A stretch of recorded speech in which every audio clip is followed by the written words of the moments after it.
on this big, or if it's a male, you might have. There's a video, not a movie, and not a hoax, and not even a creepypasta. A real VHS tape. And if you ever see it, you won't forget it. You'll remember the shaky camera, the dim lighting, the uncomfortable silence between words. But most of all, you'll remember the man holding a human skull like it's nothing more than a prop. It's called Grave Robbing for Morons. At first glance, it seems ridiculous. The title almost sounds like a bad joke. Something you'd expect from an edgy teenage prank, not something sinister. But within the first minute, the truth becomes painfully clear that this isn't a joke. This is something else entirely. Something real. The tape begins without warning. A man, young, maybe in his late teens or early 20s, is sitting in front of the camera. He's thin, pale, with long dark hair pulled back, a leather jacket over a red shirt. He's not a charismatic speaker. In fact, he stutters frequently and seems nervous, but oddly proud. There's no introduction, no context, just him and the skull he's holding in his lap. He says his name is Anthony, then pauses, as if realizing he said too much. He starts to give his last name, but cuts off after Cass, as though he caught himself before making a fatal mistake. Throughout the video, a second person, presumably named Gino, is behind the camera. You never see him, but you hear his occasional laughter or grunted responses. And then Anthony begins. The tape is essentially a step-by-step tutorial on how to rob graves and remove human remains. He explains everything, from choosing the right cemetery, to locating fresh graves, to using shovels, screwdrivers, and crowbars to break caskets. He even demonstrates how to clean a skull with bleach and remove any remaining bits of flesh. His tone is clinical, calm, as if he's reading from a manual. The skull he holds isn't fake, that much is clear. It's weathered, yellowed, you can even see fragments of connective tissue clinging to it. He cradles it like it's precious, valuable, and to him, maybe it is. He jokes occasionally, but not in a way that's funny, more like someone trying to sound casual about something profoundly disturbing. He says things like, "If you're gonna be dumb enough to get caught, don't blame me." Or, "If the cops come, just act like you're lost." He forms a skull and crossbones on the table with what appear to be real human bones. He grins, the lighting flickers, the camera zooms in too close, revealing the grainy resolution of old VHS footage. Everything about it just feels wrong. There's no music, no editing, just raw, uncomfortable silence between moments of grotesque information. The background is nondescript. Blank walls, a window with blinds pulled down, a few scattered books or papers. The kind of room you'd expect in a forgotten basement or even an abandoned house. There's nothing to suggest that this is fake. No production value, no winks to the audience. Just a man and his obsession with the dead. But where did this tape come from?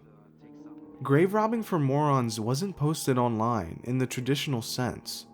It didn't go viral on YouTube, and it didn't appear in forums immediately. Instead, it circulated through underground VHS trading groups in the early 1990s.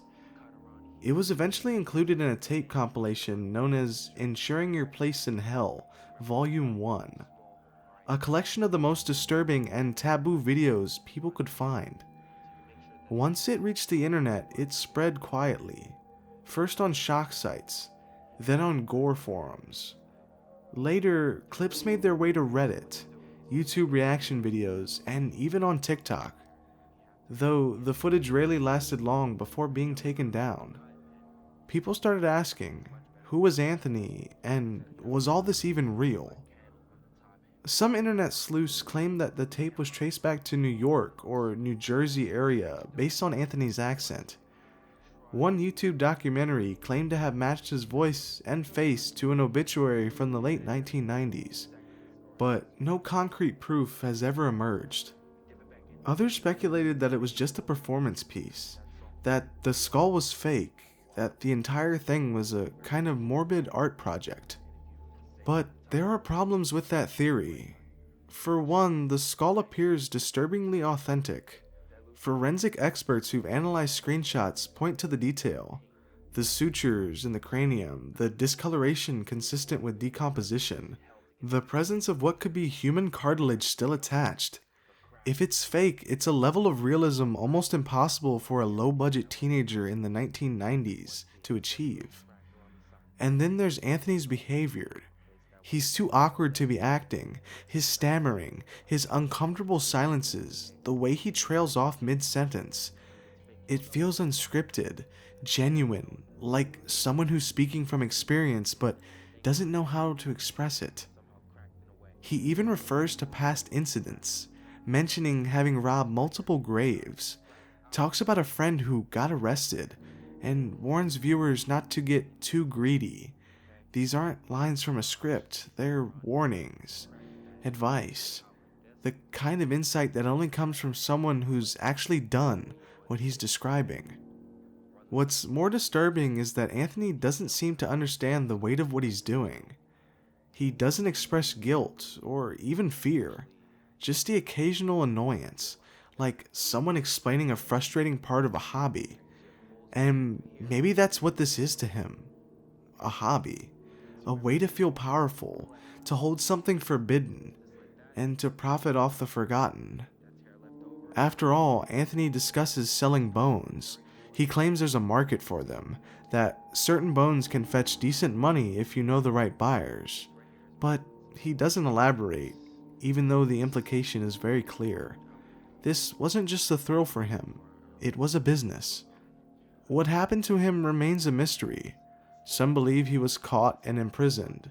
Others say he died shortly after the tape was made, but there's a more chilling theory that he simply just disappeared. That he's still out there, older now, maybe even wiser, but still digging, still teaching, and maybe even still filming. And if that's true, then grave robbing for morons might just be the first in a long line of recordings. There are whispers of more tapes, unreleased footage, lost VHS cassettes buried in thrift store bins or locked away in forgotten police evidence lockers. Occasionally, someone online claims to have seen one, claims that there's a version where Anthony isn't alone, where he shows the process in real time, where the sounds of shovels and breaking wood echo beneath whispered instructions.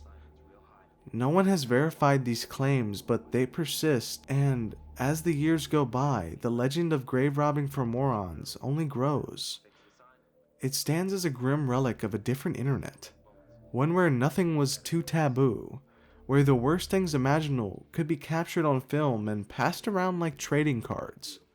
But more than that, it's a window into a mind so detached from empathy, so void of remorse, that digging up the dead became a lesson worth teaching. So if you ever come across the tape, watch carefully. Not because it's fake, but because it might be real. Because someone out there filmed this.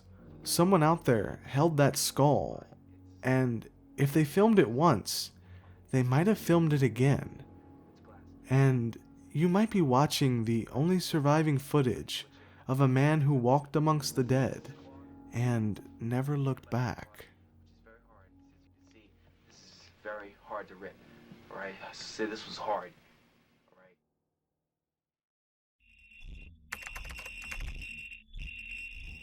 Sometimes the scariest things online aren't gore, screams, or jump scares. Sometimes it's silence, and sometimes it's patterns that don't even make any sense. Whispers hidden in static, symbols that shouldn't be there. Videos that feel wrong, but you can't explain why. That's the kind of unease left behind by one of the most mysterious YouTube channels in internet history, Unfavorable Semicircle. The channel appeared out of nowhere in March of 2015. It didn't promote itself, no fanfare, no context, just a bizarre name, Unfavorable Semicircle, and a single strange upload. The title was nothing more than the astrological symbol for Sagittarius, followed by a random series of numbers. The video itself, about 4 seconds long. Static brown visuals, a blurry hole in the middle, and no discernible sound. It felt more like a corrupted file than an actual piece of content. But this was only the beginning. Over the next few days, and then weeks, and then months, the channel began uploading thousands of videos. Tens of thousands, in fact. Some estimates suggest over 70,000 total videos. The uploads were relentless, sometimes appearing every few minutes, each one featuring similar bizarre titles. Sagittarius symbols, numeric codes, or cryptic words like lock and delock. The videos varied wildly in length. Some lasted only a second or two, and others stretched into hours of disorientating content. The visuals were disturbing in their ambiguity. Some were pixelated, indecipherable masses of brown, black, and orange. Others seemed to show single pixels, strange geometric patterns, or blurry, repetitive imagery. Occasionally faint constellations of dots appeared like slow-resolution maps of forgotten star systems. The audio didn't help.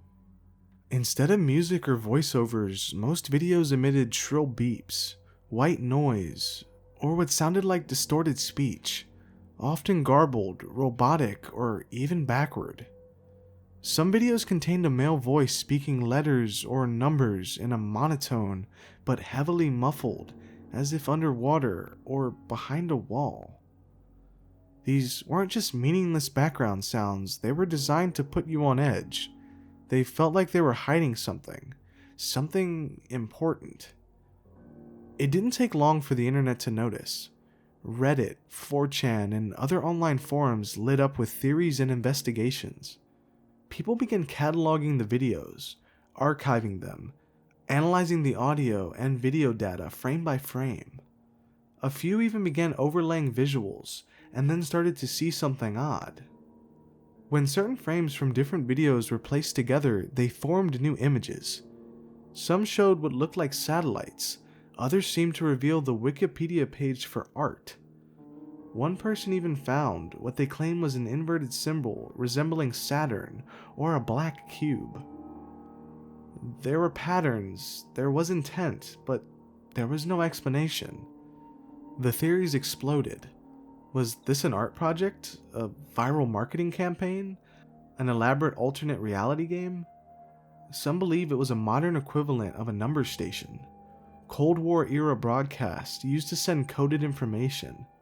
But why use YouTube? Who was this message for? The lock and delock videos were particularly infamous. One of them was over 27 minutes of flashing images and scrambled noise. Several viewers claimed it made them physically ill. Headaches, nausea, even mild seizures in some sensitive individuals.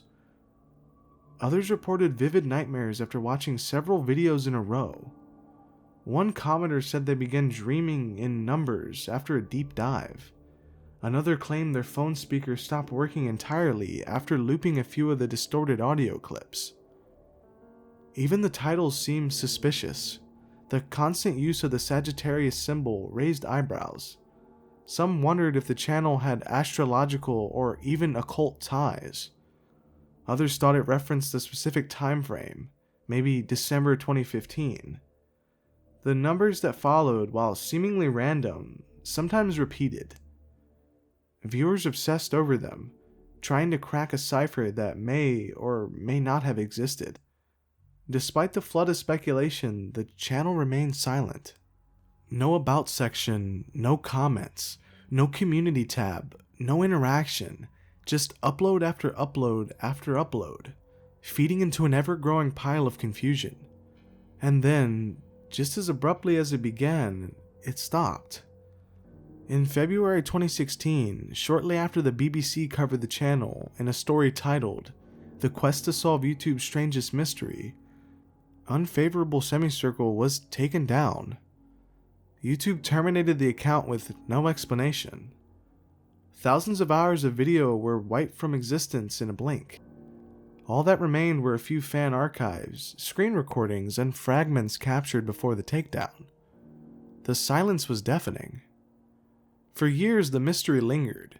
People continued to trade files and swap theories and debate whether the videos were hiding a code or if they were just elaborate nonsense. Some thought that the creator had been silenced. Others were convinced that YouTube shut the channel down because it contained something that shouldn't have been seen. And then, after years of silence in 2022, something unexpected happened. An anonymous individual, claiming to be the creator of Unfavorable Semicircle, came forward. They said it had all been an outsider art project, a digital experiment in volume, form, and randomness. According to them, the goal had never been to communicate anything concrete. It was just about pushing boundaries, flooding the platform with content that challenged what people considered to be art. But not everyone believed them. The explanation was too convenient, too normal. Some thought it was a cover story, a way to kill the myth. If Unfavorable Semicircle truly was a message, a signal, or even a trap, what better way to defuse it than to pretend it was just a meaningless art project all along? And maybe the most unsettling part of this entire mystery is we'll never actually know what it was really for. Even now, almost 10 years later, people still stumble across archived videos. They still report strange feelings when watching them. Some swear they've seen faces in the static. Others hear whispers in the audio. There are even claims that a hidden version of the channel exists on the dark web, still uploading and still broadcasting. What made Unfavorable Semicircle so disturbing wasn't gore or violence. It was the sense you were looking at something important, even if you couldn't understand why. The fear that maybe it wasn't meant for you at all, but you saw it anyway. Like walking into a room and realizing too late that you're not supposed to be there. The channel didn't just confuse people, it changed them. It made them ask questions that didn't have answers. It made them listen harder, look longer, think deeper, and for some, it made them obsess. Whether it was a signal, a trap, or just a chaotic experiment, Unfavorable Semicircle tapped into something primal. The fear of the unknowable. The kind of horror that doesn't scream in your face, it whispers from behind a screen, buried in static, daring you to find the meaning in the madness. And if you do, well, maybe that's where the real nightmare begins.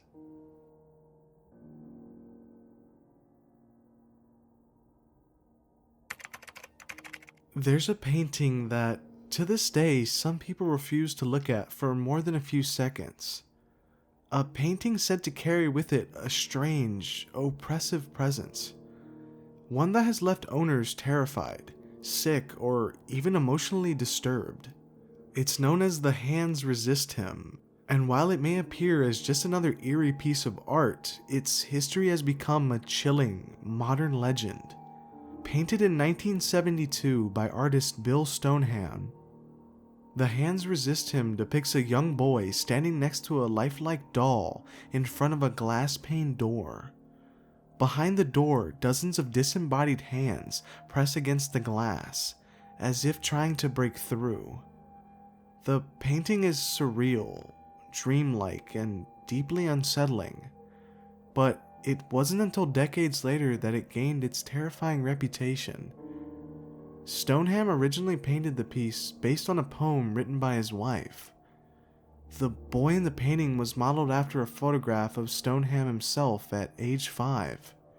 The doll, he claimed, represented a guide or gatekeeper between the waking world and what he called the world of fantasy and impossibilities. And the hands. Those were the unknown forces, both real and imagined, that resist entry into this strange other world. Initially, the hands resist him hung in a California gallery and was eventually purchased by actor John Marley, best known for his role in The Godfather. Marley passed away in 1984. Years later, the painting resurfaced under mysterious circumstances. In 2000, the painting was listed for auction on eBay by a seller who claimed it was haunted.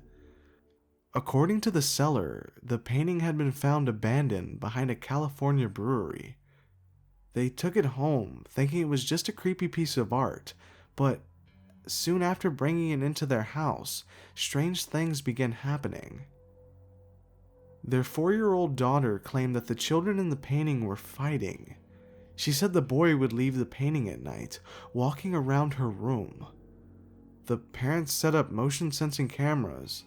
What they allegedly captured sent chills down their spines. The footage, according to the seller, showed the doll holding a gun-like object pointing at the boy, who was either recoiling or attempting to leave the canvas entirely. The eBay listing detailed further experiences, unexplained cold spots, electronics malfunctioning, and even sudden sickness. Some viewers of the listing reported feeling dizzy, anxious, or ill just from looking at the image online. The auction post even came with a disclaimer, warning that the painting could be dangerous. Despite, or perhaps because of the terrifying reputation, the painting was purchased by a gallery owner named Kim Smith in Grand Rapids, Michigan. Smith, curious but skeptical, reached out to the artist Bill Stoneham, who was shocked that his long-forgotten painting had resurfaced and taken on a reputation of being cursed. Stoneham claimed to have no idea of the haunting tales, but did mention something chilling of his own. Within a few years of the painting being completed, the art critic who first reviewed it, the gallery owner who first displayed it, and the first buyer, John Marley, had all passed away. Was this a coincidence?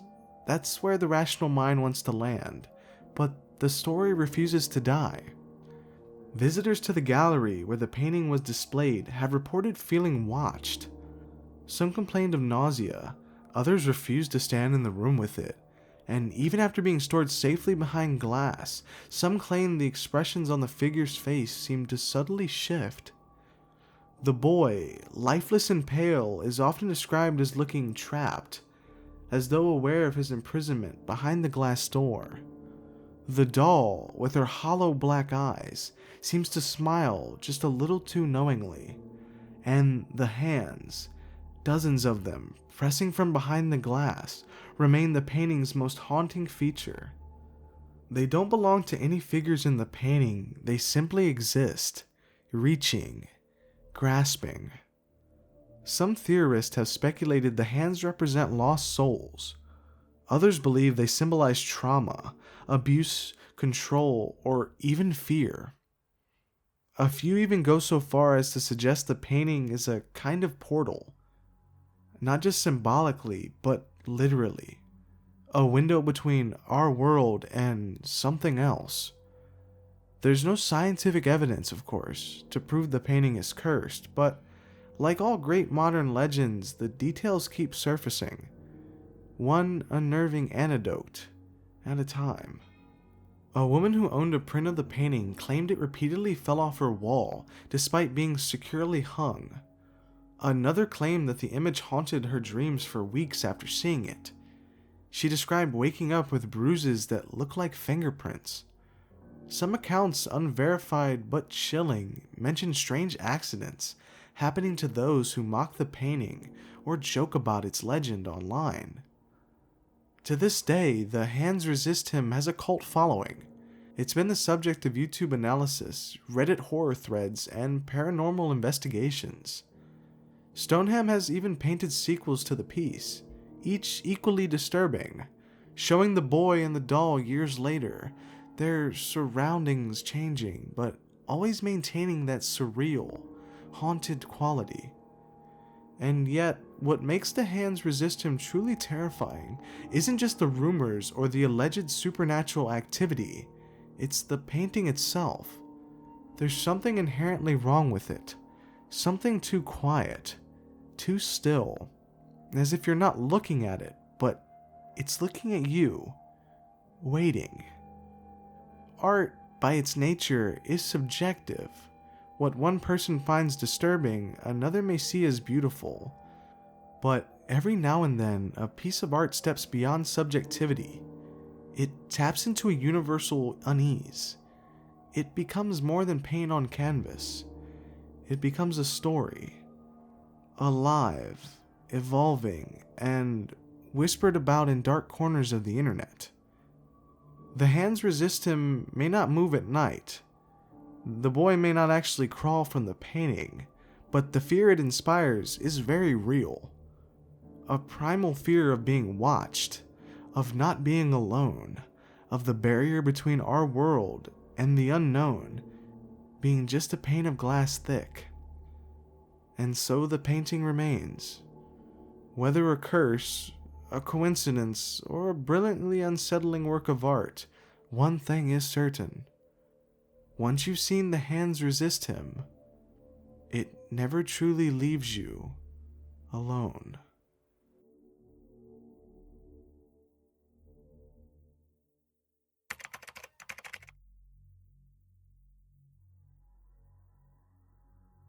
There are corners of the internet that don't want to be found. They don't scream for attention, they whisper. You don't stumble across them by accident, you're lured there, pulled in by a rumor, a mystery, or an obsession. One of the most disturbing digital labyrinths ever created is a place called 973 Eht Namuh. At first, it doesn't look like much. The website design is ancient, clunky, crude, and confusing. But what it lacks in modernity, it makes up for in sheer, unsettling atmosphere. The moment you open it, something feels wrong. You feel watched. Not because of tracking software or spyware, but because the site seems aware.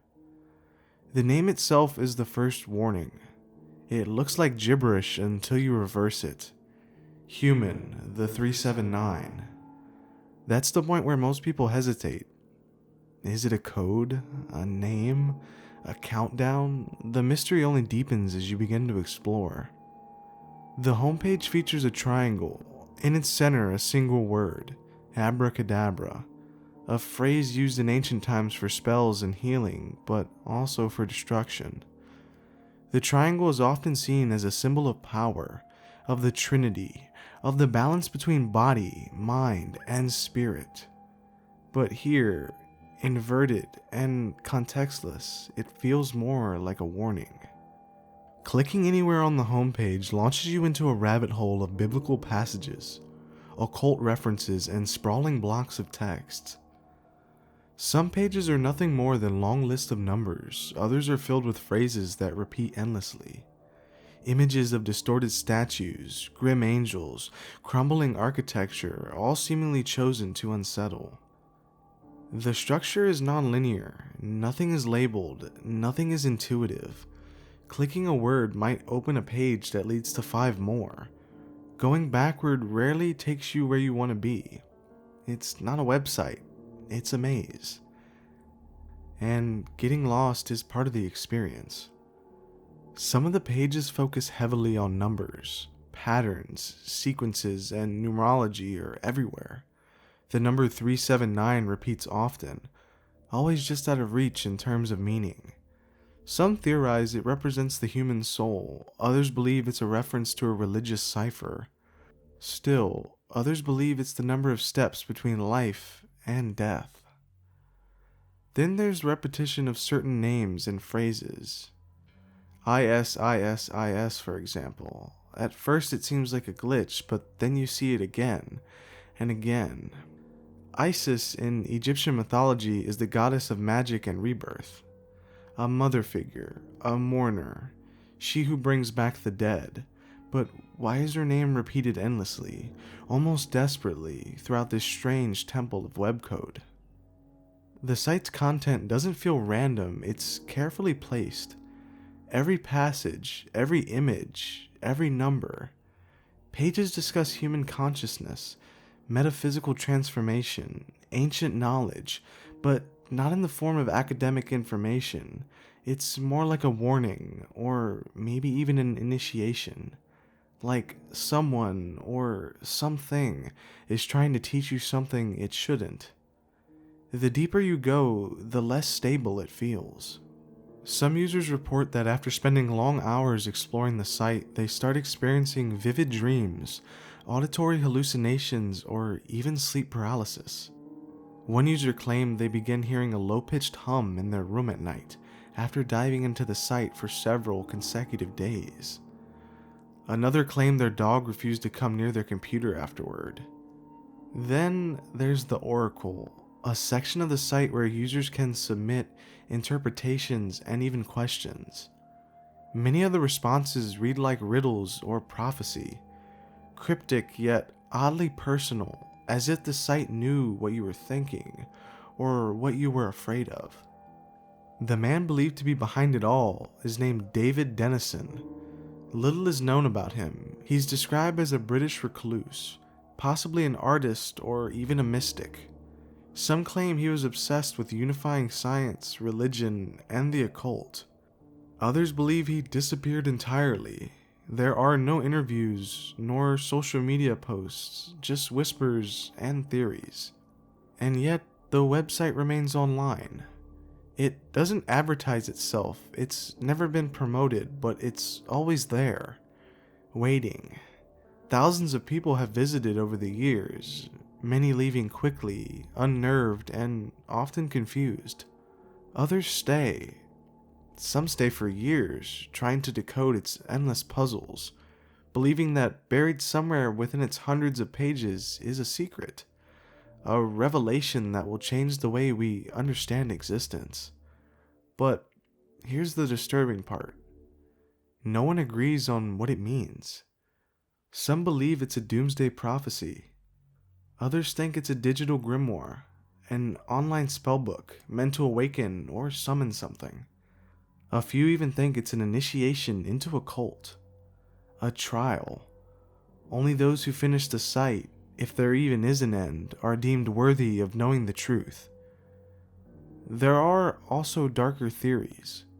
Some claim the Human 379 is a trap, a psychological snare designed to fragment the mind, that it's a mimetic hazard, information that breaks you simply by being understood, that the more you try to comprehend it, the more it alters you.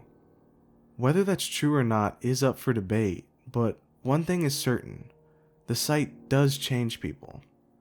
Even those who claim they didn't believe in it, who only visited out of curiosity, admit that something about it stuck with them. A certain phrase they couldn't forget, a number they just kept seeing afterward, a dream they couldn't explain. The internet is full of strange things, but the Human 379 feels different. It doesn't just scare you, it lingers. It sits in the back of your brain, whispering to be revisited, like an unfinished sentence, like an unanswered question. You won't find jump scares on the site. There's no loud music, no gory images, no flashing warnings. It's something quieter, something deeper, the kind of fear that creeps up on you when you least expect it. When you're lying awake at night, wondering what you've read, wondering if you were meant to see it. Some users say that if you spend enough time there, you'll begin to understand the message. Others warn, once you do, it's already too late. So, next time you find yourself in a late-night internet spiral, clicking through dead links and forgotten pages, ask yourself, are you searching for meaning? Or is something searching for you?